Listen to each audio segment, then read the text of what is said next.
ယနေ့ကျင်းပပြုလုပ်တဲ့2024-2025 ပညာသင်နှစ်ရဲ့ Science FM Middle School ကိုကြားလာကြပါတော့ဂုဏ်ကျေးရှိလူကြီးမင်းများရေဘတ်ချင်းသူဆရာဆရာမများတငယ်ချင်းများအားလုံးကိုမင်္ဂလာပါလို့နှုတ်ခွန်းဆက်လိုက်ပါစီရှင်။ကျွန်မကတော့ Grade 8 Section 8အတွက်က 6KPH ရှောင်းမိုရာပဲဖြစ်ပါတယ်။ဒီပြပွဲလေးမှာတင်ထားသောသင်ခန်းစာများကိုအခြေခံပြီးတော့ပြုလုပ်ထားတဲ့ project အသစ်တွေကိုတင်ပြသွားမှာပဲဖြစ်ပါတယ်။ပါဝင်တဲ့အကြောင်းအရာတွေကတော့အခန်းခွန်အသီးအစေများနဲ့ဘဝဆက်ဝင်အခန်း6 acidနဲ့စာ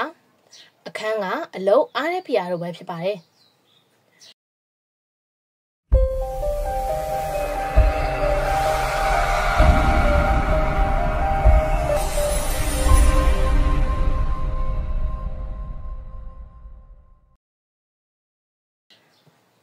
ပထမဆုံး biology ဘိုင်းနဲ့ပတ်သက်ပြီးတော့စမ်းသပ်စိုက်ပျိုးထားတာတွေကိုတင်ပြပေးချင်ပါတယ်။ဒါကိုအခန်းခွန်အသီးအစေများနဲ့ဘဝဆက်ဝင်သင်ခန်းစာကနေအခြေခံထားပါတယ်။ဒီလုပ်ငန်းအတွက်ငရုတ်သီးစိတ်ကိုအသုံးပြုထားပါတယ်။ငရုတ်ပင်မဆိုင်မီငရုတ်စိတ်ရဲ့ဖွဲ့စည်းစာပုံအကြောင်းကိုပြပြချင်ပါတယ်။အရင်ဆုံးငရုတ်စိတ်ကိုအပေါ်ယံကြည့်လိုက်တဲ့အချိန်မှာတော့အပေါင်းငယ်တစ်ပေါက်တွေ့လိုက်ရပါတယ်။အဲဒီပေါင်းငယ်ကဆိုရင်အပင်ငယ်ထွက်လာမဲ့သတိပါမိုက်ခရိုပိုင်ပဲဖြစ်ပါတယ်။အခုငရုတ်စိတ်ကိုအနဲ့ထိုးခွဲလိုက်ပါတယ်။အနဲ့ထိုးခွဲလိုက်တဲ့အချိန်မှာတော့အပြင်စိတ်ကုံကိုအရင်တွေ့လိုက်ရပါတယ်။နောက်ကျန်တဲ့အပိုင်းကိုတခြားထပ်ခွဲကြည့်လိုက်တဲ့အခါမှာတော့ငရုတ်စိတ်ရဲ့အတွင်းပိုင်းဖွဲ့စည်းတည်ဆောက်ပုံကိုအသေးစိတ်တွေ့မြင်လိုက်ရပါတယ်။တွေ့ရှိချက်ကိုအခြေခံပြီးတော့ငရုတ်စိတ်ရဲ့အတွင်းပိုင်းဖွဲ့စည်းတည်ဆောက်ပုံကို diagram ဆွဲမယ်ဆိုရင်တော့ဒီလိုပုံရပါမယ်ရှင်။ဒါတွေကတော့အတွင်းအစေကွန်ပင်လောင်ဆေးရွက်အမြင့်လောင်အစေတွင်းစာတို့ပဲဖြစ်ပါတယ်အခုငရုတ်ဝင်စားပြပါတော့မယ်ငရုတ်သီးအစေကိုထုတ်ပြီးတော့ဝက်တစ်ရှူထဲမှာဖြန့်ထည့်ပါတယ်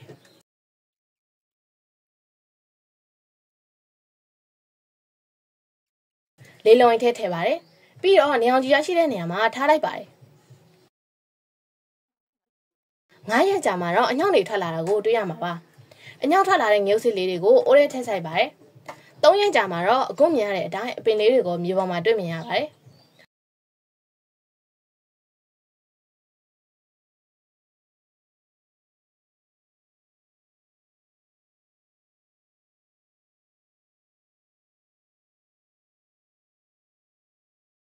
ဆေးရနေရစထပ်လာတာမြင်ရလို့မြုပ်ပင်ကဆေးရဆောင်ဝင်ဆိုတာသိရှိနိုင်ပါတယ်ဒီနေရာမှာဈေးကြီးပိတ်ဝယ်ရတဲ့မျိုးစေ့ထုတ်တွေကနေစိုက်ပျိုးမဲ့အစားဒီနီလန်းကိုသာအသုံးပြုခဲ့မယ်ဆိုရင်ရက်တိုတိုနဲ့အပင်နေရှင်နံပြီးတော့မြန်မြန်စားသုံးနိုင်မှာပဲဖြစ်ပါတယ်အသီးအစိမ်းနဲ့အရွက်တွေကသက်ရှိတွေအတွက်အစာအာဟာရနဲ့စီးပွားကောင်းတွေဖြစ်ပါတယ်အသက်ရှည်အတွက်အထောက်ပံ့ဖြစ်စေပါတယ်ခုလိုခက်ခဲကြက်တီးနေတဲ့အချိန်မှာဒီလိုစိုက်ပျိုးလို့ရတယ်ဆိုတာတွေကိုသိထားသင့်တယ်လို့ထင်ပါတယ်ပိုးသက်ဆွေတွေမသုံးမဲ့ organic စစ်စစ်ဖြစ်ပြီးတော့တနိုင်တမိုင်ဆက်ပြိုးစေနိုင်မှုရွယ်ပြီးတော့ biology နဲ့ပတ်သက်တဲ့ botany ဘိုင်းကိုတင်ပြပေးလိုက်ရခြင်းဖြစ်ပါတယ်ရှင်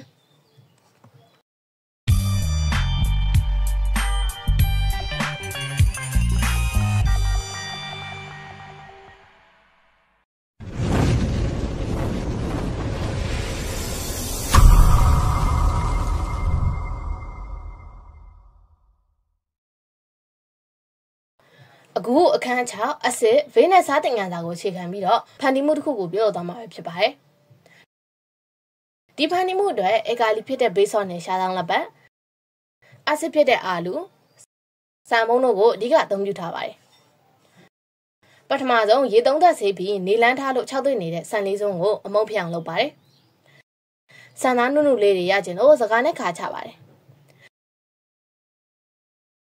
ပြီးတော့ဒဇန်းလက်ဖက်အနှင်းနဲ့ငင်ကိုအေးရအောင်ကြိတ်ပါတယ်အာလူတစ်လုံးကိုလည်းအေးကြိတ်ပါတယ်အာလူဖက်တွေမပါစေခြင်းတို့အေးစစ်ပါတယ်ပြီးတော့အဲ့3မျိုးလုံးကိုတမအောင်ရောမွေပါတယ်ဗီတာမင်3လုံးကိုဖောက်ထည့်ပြီးတော့မွေလိုက်ပါတယ်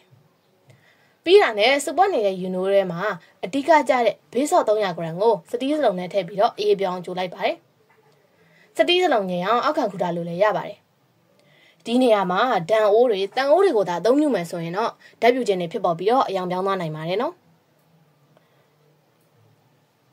အခုမြင်ကြရတဲ့အတိုင်းအားလုံးရေပြောသွားပြီမလို့အာလူရှားဆောင်နဲ့စမ်းမုတ်အယောင်တော့ကိုရောထည့်လိုက်ပါမယ် မွေပြီးတာနဲ့ပုံစံကွက်ထဲကိုတန်းထည့်လိုက်ပါတယ်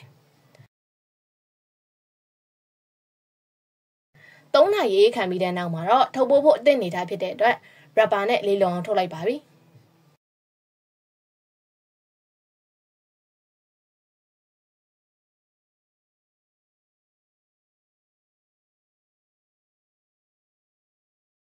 ဒီစုံကိုတော့လောလောဆယ်အိမ်သုံးဖို့ထားရင်အမြုပ်ထွက်မထွက်စမ်းပြပါမယ်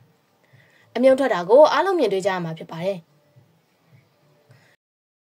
ဒီနေရာမှာအိမ်မှာရှိတဲ့နှုတ်ရည်မကြီးရည်သခွားရည်ပြားရည်တံမြာရည်စတဲ့အသီးနှံမျိုးစုံကကိုယ်အသားရည်နဲ့စိမဲ့အရာတွေကိုလည်းအစားထိုးထည့်လို့ရပါတယ်နော်ရောင်းနှန်းတွေလို့ကင်မီကယ်လည်းအများကြီးမှာပါပုံကြစိတ်လည်းတက်တာတဲ့အတွက်အားလုံးအတွက်အသုံးဝင်စေမယ်လို့မျှော်လင့်ပါတယ်အခုရလာတဲ့မန်းသစ်ဆက်ပြာကိုအက်ဆစ်လာအေကာလီလာဆိုတာခွဲခြားကြည့်ဖို့အတွက်နှင်းစီပိုင်းနဲ့ဖန်တီးထားတဲ့လေးမတ်ဆက်ကုန်နဲ့လက်တွေ့ဆန်းသက်ကြည့်ပါမယ်လက်တွေ့ဆန်းသက်ချက်အရမန်းသစ်ဆက်ပြာတော့ကလေးမတ်ဆက်ကိုအနီကိုပြစေတဲ့အပြင်ချွဲချစ်ချစ်ကုန်သက်တည်ရှိတာကြောင့်အေကာလီဖြစ်တယ်လို့သတ်မှတ်လို့ရပါပြီဆက်ပြာကဲတွေကပုံမှန် pH level အိတ်ကနေထန်းလိရှိပြီးတော့အေကာလီဖြစ်ကြပါတယ်ဒီနေရာမှာအသိလုပ်ပြီးသားဆက်ပြာတွေနဲ့ဆန်းသက်ပြလို့ရပါတယ်ဒါပေမဲ့တနိုင်တစ်ပိုင်းစီးပွားရေးအတွက်ရည်ရွယ်ပြီးတော့ဓာတ်ဗေဒနဲ့ပတ်သက်တဲ့တည်ထွင်မှုတစ်ခုကိုတင်ပြပေးလိုက်ရခြင်းဖြစ်ပါတယ်ရှင်အခန်း6 acid vein နဲ့စားသင်ခန်းစာကနေချက်တွင်ခဲ့တဲ့ဓာတ်ဗေဒနဲ့ပတ်သက်တဲ့တည်ထွင်မှုတစ်ခုအောင်မြင်ခဲ့ပြီလို့ဆိုနိုင်ပါတယ်ရှင်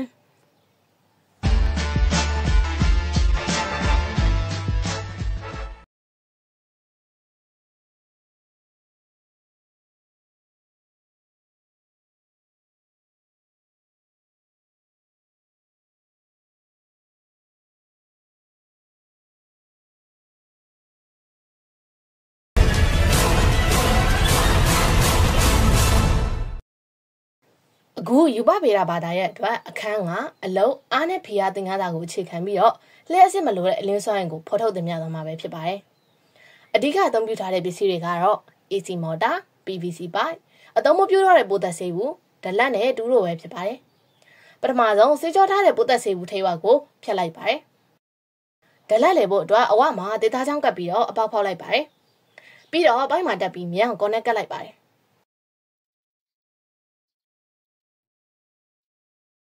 ဝါဒုနဲ့ချောင်းကိုဆက်လိုက်ပြီးတော့ဝါဒုတွေကိုပေါက်ဖောက်ပါတယ်။ဝင်ရုပ်တိုင်းအတွက်တန်ချောင်းကိုဖောက်ထားတဲ့ဝါဒုတွေကိုထည့်ပြီးတော့ကော်နက်ကတ်လိုက်ပါတယ်။ဒလက်ကိုတက်လိုက်ပါတယ်။ပြီးတော့ DC မော်တာတင်မှုတိုင်ထောင်ထားတဲ့အပြားတစ်ခုကိုပေါက်ဖောက်ပြီးတော့တူမဆုပ်လိုက်ပါတယ်။ပူလီကိုကော်နက်ကတ်ပါတယ်။ဒီဒလက်တိုင်တင်မှုအတွက်ပိုက်ကိုဖြတ်မီးပူပေးပြီးကူးလိုက်ပါတယ်ရေဝင်ပေါက်အတွက်ပိုက်မှာဝမ်းပေါက်ဖောက်ပါတယ်ရေထွက်ပေါက်အတွက်အဲကွေပိုက်ကိုတက်လိုက်ပါတယ်ပြီးတော့ဒလက်ကိုပိုက်မှာတက်လိုက်ပါတယ်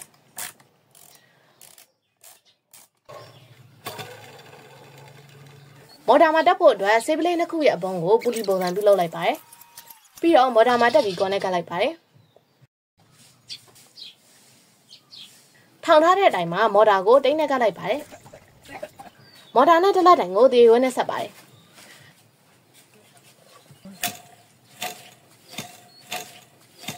ပြီးတော့ရေစီးစစ်မှုအတွက်ရေစရာတစ်ခုကိုအဲကွဲပိုက်သုံးပြီးတော့ပြုလုပ်လိုက်ပါတယ်။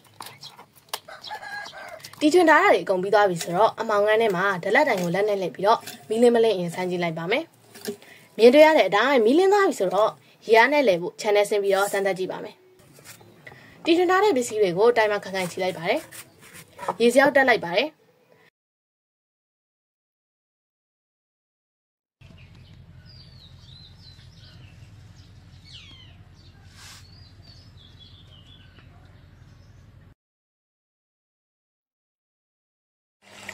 အခုရေအားကိုစတင်အသုံးပြုလိုက်ပါပြီ။ဘာတွေဆက်ပြစ်လာမလဲဆိုတာစောင့်ကြည့်လိုက်ကြရအောင်။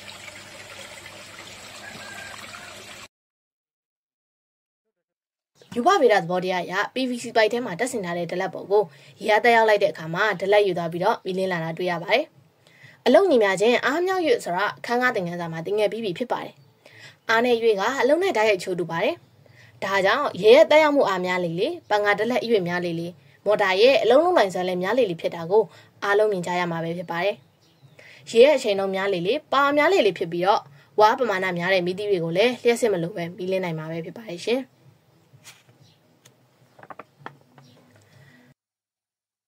စွမ်းရည်ဆိုတာအသွင်တစ်မျိုးအနေတစ်မျိုးကိုပြောင်းလဲနိုင်ပါတယ်ကျမတီထွင်ထားတဲ့ model ကတော့ရေရဲ့ရွေစွမ်းရည်ကနေအလင်းစွမ်းရည်ကိုပြောင်းလဲထားတဲ့ဆက်ပဲဖြစ်ပါတယ်ဒီတီထွင်မှုကိုပြုလုပ်ခဲ့ရတဲ့အကြောင်းရင်းကတော့အားလုံးသိကြတဲ့အတိုင်းဒီကာလကလျှက်စစ်မီးမှန်တဲ့အခြေအနေတွေနဲ့ကြုံတွေ့နေရတာဖြစ်ပါတယ်အကျိုးစစ်ပြပွားနေတဲ့နေရာတွေမှာဆိုရင်လျှက်စစ်မီးလုံးလုံးမရကြပါဘူးဒီသဘောတရားကိုသာအခြေခံပြီးတော့သိငယ်တဲ့တီထွင်မှုကတစ်ဆင့်ကြီးမားတဲ့တီထွင်မှုတွေကိုသာပြုလုပ်နိုင်ခဲ့မယ်ဆိုရင်အမြဲတမ်းစီးဆင်းနေတဲ့ရေတကွန်တွေချောင်းတွေကရေအားကိုသုံးပြီးတော့မီးလင်းအောင်ရရှိနိုင်မှာပဲဖြစ်ပါတယ်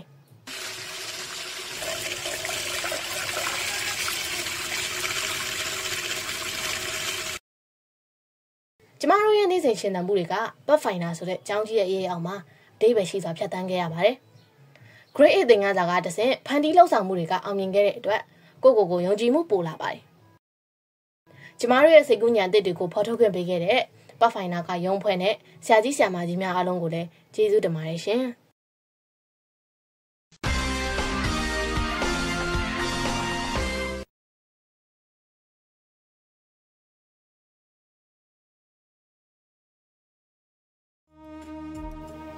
တငယ်ချင်းတို့ရေတို့တွေက CDM ကျောင်းသားတွေဖြစ်ကြတယ်။တို့ထဲမှာအဆင်ပြေသူရှိသလိုအဆင်မပြေသူတွေလည်းရှိတယ်။ဒီလိုသာတော်လန်ရေးကရှေ့ကျသွားမယ်ဆိုရင်အဆင်မပြေတဲ့ကျောင်းသားတွေအတွက်ဒီနိုင်ငံမှာနေရာတစ်ခုရဖို့မလွယ်ဘူး။ဒါကြောင့်ကျောင်းသင်ခန်းစာကတစ်ဆင့်ပွားပြီးတော့လက်တွေ့လုပ်ကြည့်ရမယ့်အရာတွေကိုကျမတို့သိထားသင့်တယ်လို့ထင်ပါတယ်။ဒါကဝင်ငွေလမ်းကြောင်းတစ်ခုလည်းဖြစ်သွားနိုင်ပါတယ်။ငါဒီနီလန်းတွေလုံးလို့လူတွေကငါ့ကိုဘလို့ထင်သွားမလဲဆိုတဲ့လူတွေရဲ့အမြင်ကိုကြောက်နေဖို့မလိုပါဘူး။ကိုကြောက်တဲ့အရာတွေကိုလုံရင်နဲ့ပဲတဖြည်းဖြည်းတို့တွေတမ်းမလာမှာပါ။မဖြစ်နိုင်ဘူးလို့တွေးထားရင်တော့ဖြစ်မလာပါဘူးတငယ်ချင်းတို့ရေ။ဒါပေမဲ့ကိုတာဝန်ယူတတ်ဖို့နဲ့စက်ကွန်တို့ရှိဖို့တော့လိုပါတယ်နော်။ငါတို့ရဲ့ energy တွေအားလုံးကို100%လုံးနိုင်မှု reason တွေ complaint တွေထိုင်ပေးနေလို့မရပါဘူး။ငါတို့တွေကဒီအရွယ်မှာအစွမ်းကုန်မကြိုးစားခဲ့ပဲအားရှိသလောက်လည်းမပြေခဲ့ကြဘူးဆိုရင်အချိန်လုံးတောင်တာတွေအတွက်တက်ကနေပြန်စားခွင့်ဘယ်တော့မှရှိလာမှာမဟုတ်ပါဘူး။ဒါကြောင့် technology ဘိုင်းရော economy ဘိုင်းရော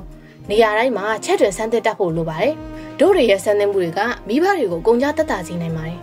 ။အချိန်တန်ရင်ကိုတယောက်တည်းဖြစ်လာမယ့်အမှန်တရားတွေအတွက်ဘယ်နေရာရောက်ရှိရနေဖြစ်အောင်တိုးဖို့အောင်လုပ်တတ်တဲ့အလေးထားကိုလည်းကျမတို့သိထားသင့်ပါတယ်။ဒီရချက်တွေနဲ့ biology, chemistry, physics နဲ့ပတ်သက်တဲ့အခြေခံတွေကိုGrade 8သင်ခန်းစာနဲ့တွဲပြီးတော့တင်ပြပေးလိုက်ရခြင်းဖြစ်ပါတယ်ရှင်။အားလုံးပဲဆုံးဖြတ်ကြည့်ရှုပေးတဲ့အတွက်ကျေးဇူးတင်ပါတယ်ရှင်။စက္ကန့်9မိနစ်တိုင်းကိုယ့်ရဲ့ဘဝအီမန်ချက်နှလုံးခုန်တန်တစ်ထပ်ထဲကြပါစေလို့အားလုံးကိုဆုတောင်းပေးလိုက်ပါရစေရှင်။